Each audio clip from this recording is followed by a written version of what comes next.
Viancy, may lihim na ikinalungkot ni Edu ng sobra at dito nyo lang malalaman. Kalingap Rab na inis, bakit po kaya mga kalingap? Ating malalaman na at pag-uusapan ngayong araw. Pero bago po ang lahat, nag-love shoutout sa ating mga listeners, sa viewers and subscribers, especially sa lahat po ng ating mga kababayang OFW saan mang sulok ng mundo. Kamusta po kayo mga kalingap? At kung bago ka pa lang sa aking munting YouTube channel, huwag ka nang mahiyang mag-subscribe, like, share, and comment. Huwag mo na rin kalimutang i-click ang notification bell nang sa ganon ay updated ka sa aking mga paparating na video. At syempre, patuloy po nating suportahan si Kalingap Rab at ang ating ama ng Kalingap, ang nag-iisang founder, si Kuya Val Santos Matubang.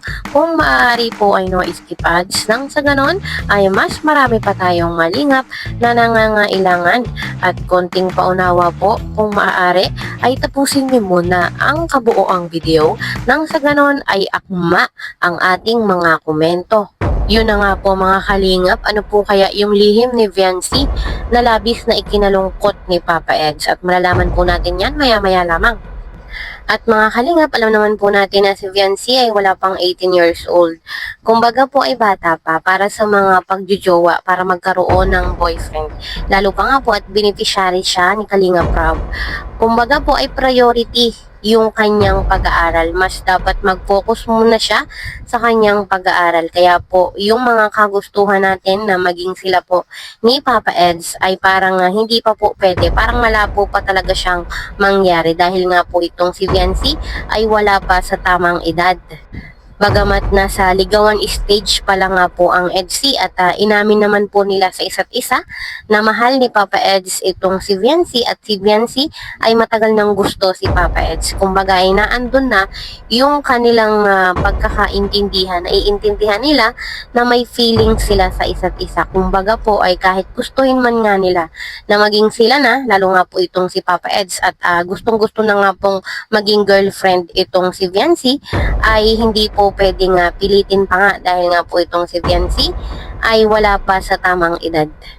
Lalo pa po itong mga magulang ni Viancy, ang kanilang pangarap po dito kay Viancy ay makapagtapos ng pag-aaral. At yun nga po yung kabilin-bilinan niya dito po kay Papa Eds at kay Kalingap Rab na pagtapusin muna ng pag-aaral itong si Viancy. At pag nakatapos na ng pag-aaral ay pwede nang mag-boyfriend.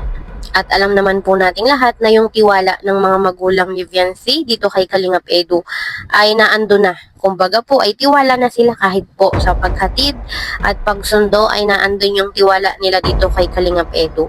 Kumbaga ay kahit sino naman pong magulang ay gusto mo nang makatapos ang anak sa pag-aaral. Lalo pa nga po at paaral siya ni Kalingap Rab. At kung natatandaan nga po natin ay nagtanong na itong si Kalingap Edu dito kay Viancy na kung kailan ba daw niya po ito sasagutin. Parang medyo naiinip na si Papa Ed sa paghihintay dito kay Viancy. Kung mapapansin nga po natin ay yung tanong niya ay kailan. Kailan mo ba ako sasagutin? Pero sana naman po mga kalingap ay mahintay ni Papa Ed itong si Viancy. Medyo matagal-tagal pang panahon yung kanyang hihintayin. Pero syempre, as a supporters, think positive lang. Kumbaga po, kung ano yung kaya pa nilang ibigay sa ngayon, yun na lang muna, makontento tayo. Dahil ang hirap din namang i-pressure, diba? Ang hirap din namang pilitin natin sila. Kumbaga ay hindi pa nga po pwede, alam mo namang pilitin natin. Kaya kung ano man yung kaya pa nilang ibigay sa ngayon, ay di yun na lang po. Kumbaga ay patuloy pa rin natin silang isupport. And speaking of pag-boyfriend nga po nitong si Viancy, ay may nagpakilala pong boyfriend niya daw po ito. Yung pong live ni Kalingap Rab nung nakaraan, kung natatandaan nyo nga po, ay may nag-comment. Siya daw po yung boyfriend ni Viancy. Kaya po yung comment na yon ay pinagkaguluhan ng mga viewers. Syempre, Viancy na yan, di ba? Kumbaga ay kung sino mang magpakilala na, hey, ako yung boyfriend, ako to boyfriend ni Viancy, eh talagang maaagaw yung attention, talagang pag-uukulan ka ng pansin. Kaya itong comment nung lalaking yun ay pinagfiestahan. Tsaka itong si Viancy, pag hindi bahay, school, pag hindi school, susunduin ni Kalingap Edu, pag may event, ganun lang naman yung kanyang cycle na ginagawa sa araw-araw. At kung magkaka-boyfriend man si Viancy, ay syempre, wala nang iba yan kundi si Kalingap Edu.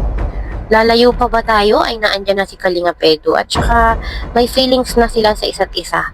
Kaya imposible na magkaroon ng boyfriend agad itong si Viancy. At alam naman po natin na sa panahon ngayon, sa mundo ngayon ay napakaraming maloko. Kahit nga po si Kalingap Rab, nung mabasa niya yung comment na yon, ay nabigla siya, natawa siya. Siguro sa isip-isip niya, paano nangyari yon? Paano nagkaroon ng boyfriend si Viancy? Tsaka hindi po yan hahayaan ni Kalingap Edu na mapunta sa iba. Dahil po talagang seryoso siya. Tingin naman po natin mga Kalingap, tingin pa lang ni Kalingap Edu ay inaangkin na niya si Viancy. At very very soon ay magiging sila din, magiging magkasintahan din ang EDSI. So yun po mga Kalingap, hanggang dito na lang po muna. See you in my next video. Bye!